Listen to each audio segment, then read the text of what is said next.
오늘 말씀은 잠잠히 하나님만 바라라, 잠잠히 하나님만 바라라, 이런 제목으로 말씀 전하려고 합니다. 마태복음 27장 11절에 보니까 총독이 예수님께 묻습니다.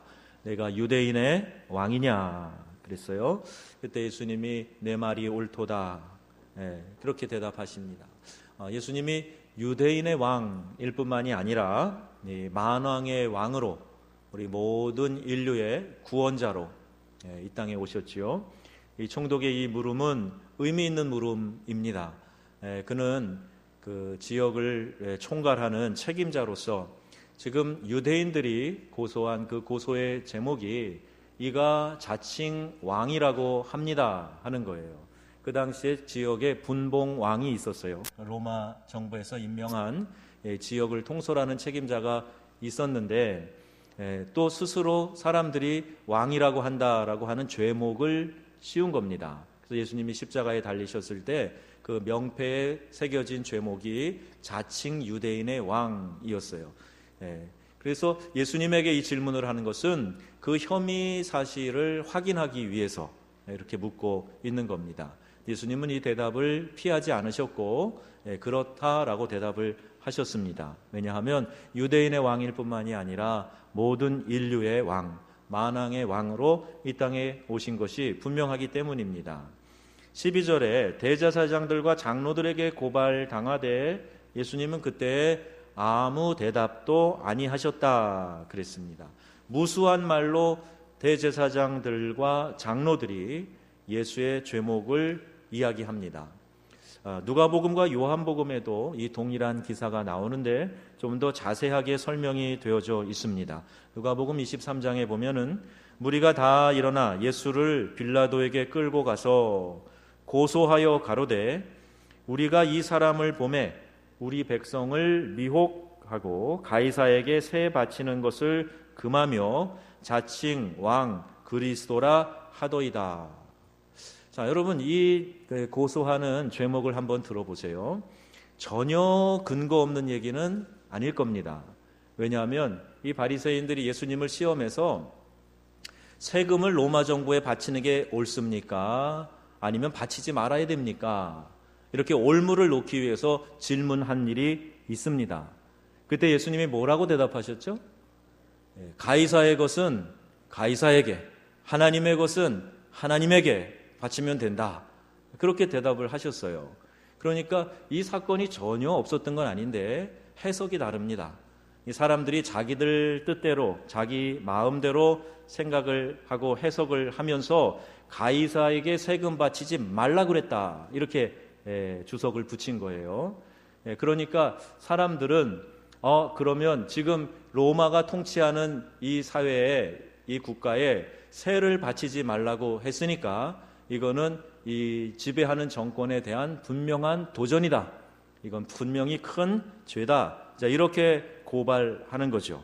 또 종교적으로는 유대인의 왕, 그러면 지금 모든 사람들이 믿는 그 유대교 신앙의 중심에서 그들을 통치하는 대제사장들과 바리새인과 서기관들, 그 지도자들 위에 있는 통솔자다라는 그 호칭이고, 또 로마 정부가 세운 분봉왕이 있는데 본인이 스스로 왕 노릇하는 자다. 그러니까 말하자면 이 사람은 기득권자들을 인정하지 않고 스스로 개혁을 하는, 그래서 이 정권에 반역을 하는 이런 인물로 지금 고소하고 있는 겁니다. 사람들이 자기들이 어떤 이야기들을 나눌 때 우리가 많은 이야기들이 대화로 주고받아져도 기억하고 싶은 것만 기억하는 방어 기제가 있어요. 그래서 내가 중요하게 생각하는 거, 기억하고 싶은 것은 쏙쏙 들어오는데 그렇지 않은 것은 금방 들어도 잊어버리고 관심을 갖고 기억하지 않습니다. 요한복음에도 이 일이 기록되어져 있는데 너희가 무슨 일로 이 사람을 고소하느냐 그랬습니다. 그때 18장 30절에 대답하여 가로되 이 사람이 행악자가 아니었다면 우리가 당신에게 넘기지 아니하였겠나이다. 빌라도가 가로되 너희가 저를 데려다가 너희 법대로 재판하라. 유대인들이 가로되 우리에게는 사람을 죽이는 권한이 없나이다. 좀 이 제목도 납득이 잘 가지 않습니다. 구체적으로 어떤 잘못을 했는가에 대한 설명은 없고, 이 사람이 행악자가 아니면 우리가 이렇게 끌고 와서 당신에게 넘기겠습니까? 이야기를 하는 거예요. 여기는 구체적인 제목도 안 나오고, 군중이 성나 있고 그 성난 이유는 정확하게 설명되어져 있지 않은 겁니다. 그저 흥분된 상태에서 이자가 지금 소란하게 하고 우리의 그 기존의 질서를 흐트러 놓고 흔들어 놓고 있는 사람이다. 그 불쾌감만 이 구절을 통해서 보여지고 있습니다. 그리고 얼마나 성이 났든지 우리가 죽일 권한이 없으니까 당신에게 데려왔습니다. 그 얘기는 죽여달라는 얘기죠. 우리에게서 좀 없애달라, 이렇게 이야기하고 있는 겁니다. 이러한 고소에 대해서 예수님은 한마디도 대답하지 않으시고 잠잠합니다. 예수는 유대 지도자들의 고소와 빌라도의 다른 질문에 한마디도 대답하지 않으셨어요. 네가 유대인의 왕이냐? 그렇다. 그리고 그 외에는 대답지 않으십니다. 이사야 53장에 이미 예언되어져 있는 말씀이지요. 그가 곤욕을 당하여 괴로울 때에도 그의 입을 열지 아니하였으며 마치 도수장으로 끌려가는 어린 양과 털 깎는 자 앞에서 잠잠한 양같이 그의 입을 열지 아니하였도다 그랬습니다. 이 염소와 양은 비슷하게 생긴 게, 외형으로 비슷하게 생긴 게 있는데 그 차이점은 아주 두드러지고 특이하다고 합니다. 양은 잘 순종하는 그런 동물의 상징이고요, 염소는 교만하고 들이받는 동물의 상징입니다. 근데 죽을 때 보면 또 큰 차이가 있다고 그래요. 양은요, 죽을 때 막 반항하지 않고 조용히 목을 내민다 그래요. 심지어는 자기 목을 따는, 그래서 그 제사 드리는 그 풍습이 있지 않습니까? 이슬람교는 지금도 합니다. 그래서 우리 이슬람권에서는 그 페트드 무통이라고 그래서 이 염소 잡아서, 양을 잡아서 그것을 나누고 하는 그런 제사 절기가 있는데, 이때 양을 잡을 때 보면은 어떤 때는 조용히 아무 소리 없고 눈물을 흘리는 그런 짐승도, 그런 양도 있다고 합니다. 우리 예수님이 세상 죄를 지고 가는 하나님의 어린 양이라고 비유된 것도 예수님께서 이 고소하는 자들 앞에서, 성난 군중 앞에서 침묵하시고 잠잠히 그 십자가의 길을 걸으셨기 때문에 이와 같은 비유가 더 적절하게 어울린다고 보는 것입니다. 무죄함에도 불구하고 자신을 죽음으로 몰고 가는 상황 속에서도 마음의 평정을 잃지 않고 침묵으로 일관하시는 예수님의 모습을 보면서 빌라도는 기이한 현상을 발견하고 또 느꼈을 것입니다. 억울한 일을 당할 때, 오해의 말을 들을 때 우리는 어떤 마음이 생깁니까? 하고 싶은 말을 가슴에 묻어두고 주어진 일을 묵묵히 평안하게 할 수 있는 사람은 그렇게 많지 않을 겁니다. 우리 주님은 그런데 그렇게 하셨어요. 예수님을 닮아가는 것이 성도의 삶이라면 오늘 우리에게는 묵묵히 순종하는 모습이 더 필요하지 않겠는가 하는 생각을 하게 됩니다. 성도가 잠잠히 있다는 것은 무능력함을 드러내는 것이 아니에요. 이 세상 사람들은 잘 몰라서 우리 성도들이 고소 안 하고, 우리 성도들이 맞대 들어서 싸우지 아니하고 그냥 져주고 그러니까 바보라고 생각하는데 그렇지 않습니다. 내가 무능력하기 때문에, 힘이 없기 때문에 대항하여 싸우지 않는 것이 아니에요. 오히려 내 대신 하나님께서 말씀하시고 하나님께서 일하시기를 원하기 때문에 침묵하고 대항하지 않는 겁니다. 오늘 시편 62편의 말씀을 보면 나의 영혼아 잠잠히 하나님만 바라라. 무릇 나의 소망이 그에게로부터 나아오는도다. 잠잠히 하나님을 바라면 하나님으로부터 소망이 내게 임한다 하는 겁니다. 여러분, 이 말씀을 여러분의 삶의 수칙으로 그렇게 생각하고 살아가실 분 계십니까? 하나님의 말씀입니다. 여러분 아멘이십니까? 정말이십니까? 잠잠히 하나님만 바라라. 그러면 하나님으로부터 나의 소망이 나오게 된다. 자, 이게 나의 삶의 중요한 지침이 되어진다면 오늘 우리의 삶 가운데 많은 것들이 변화되게 될 줄로 저는 믿습니다. 내가 무엇을 하려고 하기 때문에 나의 의지와 내 경험과 나의 이성으로 그 어떤 것들을 제압하고 그 어떤 것에서 승부를 보려고 하기 때문에 하나님의 의가 드러나는 것이 아니라 우리 사람의 교만과 혈기가 드러나게 되고 그 매듭이 그렇게 아름답게 되어지지 않는 현상들을 많이 보게 됩니다. 예레미야가 오늘 말씀 3장 25절에 보면 기다리는 자들에게나 구하는 영혼들에게 여호와는 선하시도다 그랬어요.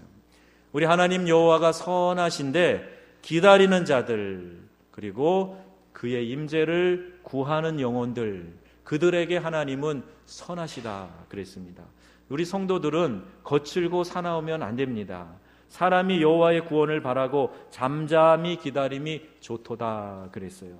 하나님이 원하시고 기뻐하시는 것은 하나님이 나를 구원하실 것을, 하나님이 내 가정을, 내 민족을, 내 공동체를 구원하실 것을 믿고 잠잠히 그 하나님의 구원을 기다리는 것, 이것이 하나님 보시기에 좋다 이렇게 말씀하고 있는 겁니다. 믿음이 뭔가? 믿음은 잠잠히 하나님을 바라는 것이 믿음이에요. 부산하고 소란한 것은 믿음의 행동이 아닙니다. 왜 그렇게 우리의 마음에 격정이 일어나고 요란하고 소란해지는 겁니까? 내가 잠잠히 하나님을 바라지 않고 무엇인가를 대항해야 될 텐데, 어떻게든지 방어해야 될 텐데, 아니 더 적극적인 공격이 필요한데, 이러니까 부산하고 소란하고 요란하고 부딪히고 깨지고 난리가 나는 거예요. 기도를 왜 합니까? 기도하는 이유는 하나님의 뜻을 구하기 위해서 기도하는 겁니다. 우리 새벽에 제가 여러 각도에서 반복해서 말씀드렸는데, 기도는요 다른 어떤 종교들처럼 염불하듯이 주문해오듯이 하나님 나의 욕구를 채워 주옵소서라고 내 욕망을 채우기 위해서 하나님께 주문서를 보내는 게 기도가 아닙니다. 기도를 깊이 하면서 하나님의 뜻을 구하는 거예요. 지금 나의 어려운 상황, 절망적인 상황, 그리고 해결하고 싶은 일들, 얻어내고 싶은 이 땅에서의 여러 가지 가치들, 그것들을 위해서 하나님께 기도하면서 하나님의 뜻은 어디에 있습니까? 하나님은 지금 나의 이 삶의 위치에서 무엇을 말씀하시고 계십니까? 이것을 구하는 것이 기도란 말입니다. 그래서 여러분 깊은 기도를 하면요 마음이 편안해질 수밖에 없어요.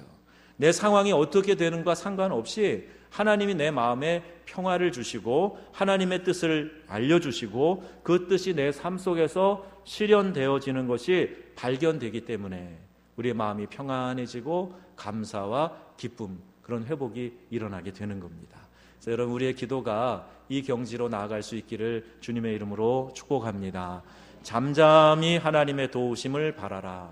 그렇게 기도하고 그렇게 하나님을 구하면 하나님의 능력이 우리의 삶 가운데 나타나셔서 그의 가장 기뻐하시는 일로 우리의 삶을 인도해 주실 줄로 믿습니다. 25절에 기다리는 자들에게나 구하는 영혼들에게 여호와는 선하시도다. 구하며 떼쓰고 재촉하는 것이 아니라 구하고 기다리는 겁니다. 그렇게 하나님을 의지하는 이들에게 우리 하나님은 어떠시다 그랬어요? 하나님은 선하시도다 그랬어요. 하나님은 그의 선하심을 구하고 기다리는 이들에게 나타내 주신다는 겁니다. 마태복음 7장에 이런 말씀이 있습니다. 너희 중에 누가 아들이 떡을 달라 하는데 돌을 주며 생선을 달라 하는데 뱀을 줄 사람이 있겠느냐? 너희가 악한 자라도 자식에게 좋은 것으로 줄 줄 알거든 하물며 하늘에 계신 너희 아버지께서 구하는 자에게 좋은 것으로 주시지 아니하시겠느냐. 하나님의 뜻을 구하고 잠잠히 기다리면 최선의 것을 하나님이 우리의 삶에 베풀어 주신다 하는 겁니다. 나는 이게 최선이라고 생각해서 이거 이루어지게 해달라고 막 기도했는데 하나님이 그건 아니야 라고 말씀하시고 기다리게 하시고 또 하나님이 계획하신 좋은 것을 우리의 삶에 베풀어 주시는 거예요. 그래서 우리가 조급하지만 아니하면, 선을 행하고 피곤해하고 낙심하지만 않으면 우리 하나님께서 반드시 그 귀한 것으로 우리의 기도 가운데, 우리의 삶 가운데 응답해 주실 줄로 믿습니다. 꼭 믿으시기를 바랍니다. 잘 안 믿겨져도 믿으시기를 바랍니다. 에이, 싸워야지, 싸워서 쟁취해야지, 그런 마음이 드시는 분 계시면 다시 이 말씀을 묵상하세요. 그리고 잠잠히 하나님을 기다리시는 저와 여러분 되기를 축복합니다. 자, 이제 군중이 열받았어요. 군중이 소리 지릅니다. 누가복음 23장에 보니까 저희는 소리 질러 가로되 저를 십자가에 못 박게 하소서, 십자가에 못 박게 하소서 하는지라. 빌라도가 세 번째 말하되, 이 재판관 빌라도가 세 번째 다시 얘기합니다. 이 사람이 무슨 악한 일을 했느냐? 나는 그 죽일 죄를 찾지 못하였나니 때려서 놓으리라. 그 정도로 형벌을 하고 그냥 내보내겠다 그랬어요. 그랬더니 저희가 큰 소리로 재촉하여 십자가에 못 박기를 구하니 저희의 소리가 이긴지라. 저희의 큰 소리가, 군중의 함성이 이 재판관 결정권을 갖고 있는 빌라도를 이긴지라. 이렇게 말씀합니다. 왜 큰 소리를 냅니까? 사람들이 왜 큰 소리를 내죠? 자기의 존재를 알리기 위해서예요. 이거는 동물적인 본능입니다. 제가 있던 중부 아프리카에는 사나운 고릴라들이 살고 있어요. 숲속에. 그래서 숲에 우리 여행을 할 때가 있는데 그때 이제 안내하는 분들이 얘기해 주는 걸 들었습니다. 이제 가봉에 갔을 때인데요. 마치 사파리처럼 이렇게 조성해 놓은 데가 있어요. 여기 고릴라가 많은데 고릴라가 나타났을 때 이기는 방법이 있습니다. 어떻게 하면 이기냐 하면 고릴라보다 더 크게 소리치면 이긴다는 거예요. 고릴라들이 왜 가끔 영화에 보면 막 이러지 않습니까? 이게 소리를 크게 내는 액션과 이 소리를 내는데 그 소리보다 더 크게 낼 수 있으면, 소리를 크게 지르면 고릴라가 무서워서 간대요. 아니면 자신이 없으면 고릴라를 만났을 때 눈을 까르래요. 눈을. 고릴라도 이렇게 서로 눈을 마주치면 눈 깔어 그러나 봐요. 더 크게 소리를 낼 수 있으면 그럼 이길 수 있다는 거예요. 동물적인 본능입니다. 야만인의 특징은 소리를 크게 낸다 돼 있어요. 문화 수준이 높은 민족일수록 목소리가 작습니다. 해외여행을 하면요, 누가 지나가는지 금방 알아요. 아, 중국 관광객이구나. 금방 알 수가 있어요. 너무 시끄러워. 그런데 불과 10년 전에 우리 한국이 그랬습니다. 공항에 가면 한국 사람인지 금방 알아요. 저기서 막 아무개야 부르고 막 그냥 엎어져 있고 고스톱 치고 있고 막 소리가 커요. 근데 요새는 별로 안 그러죠.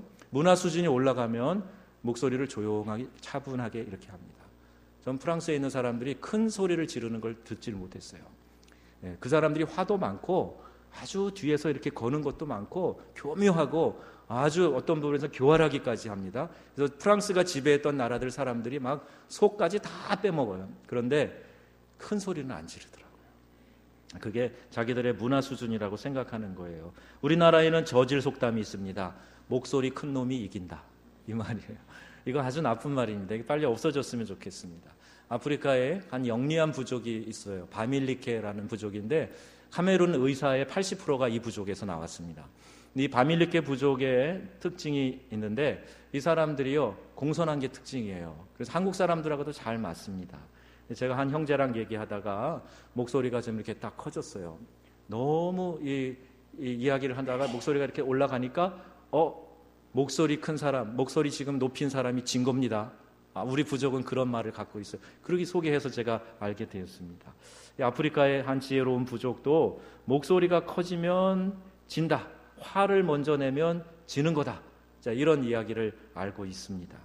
어떤 신념이 있어서 그래도 목소리를 높이지 않고 차분차분 이야기하는 거, 이게 그 민족이 갖고 있는, 그 부족이 갖고 있는 삶의 지혜라는 거예요.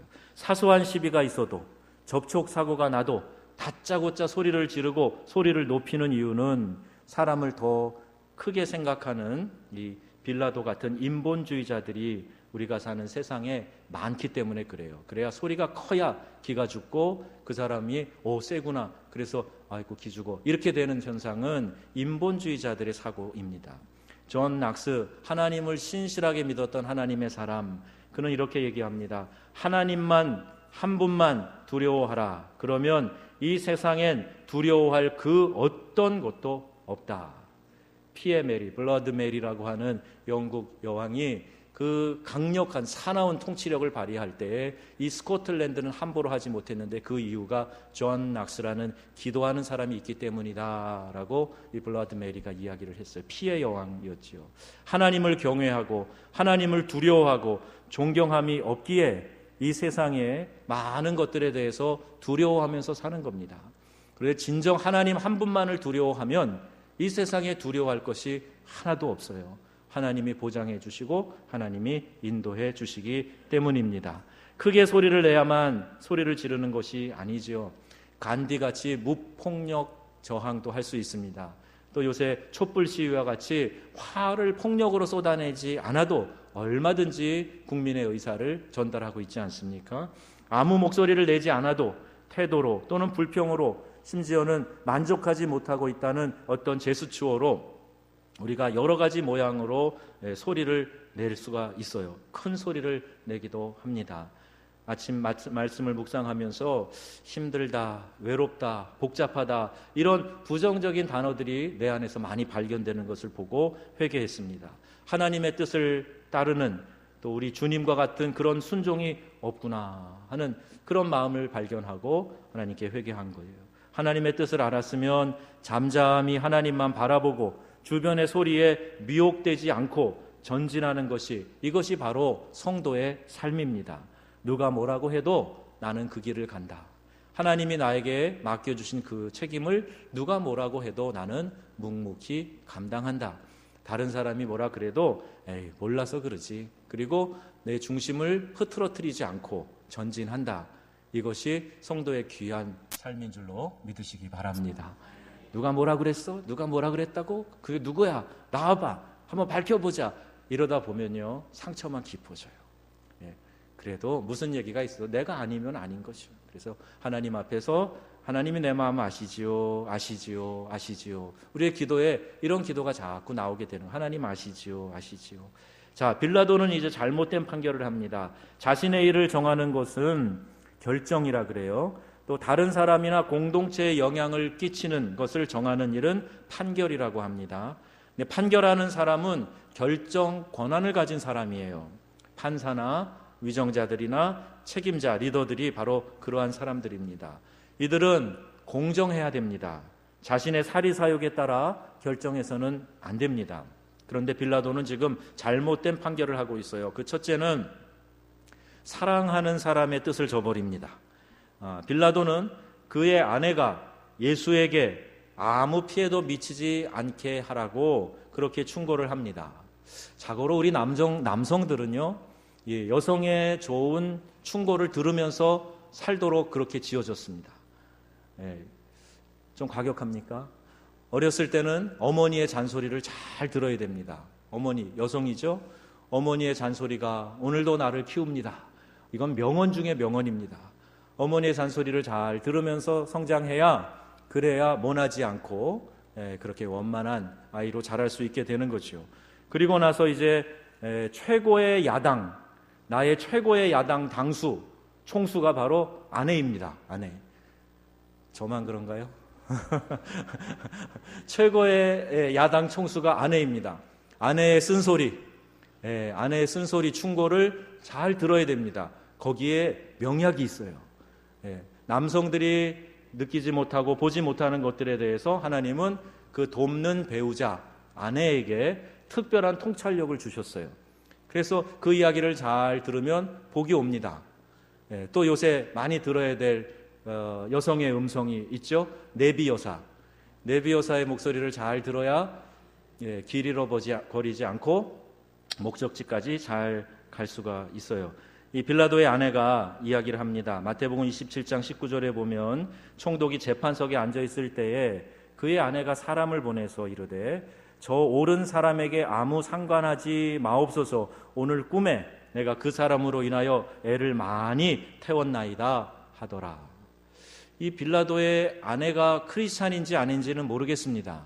그런데 하나님께서 그의 꿈 가운데에 무언가 느끼게 하신 것 같아요. 그래서 저 무고한 사람을 당신이 해치지 말아라. 그렇게 무고한 판결하지 말아라. 이렇게 이야기를 해주는 겁니다.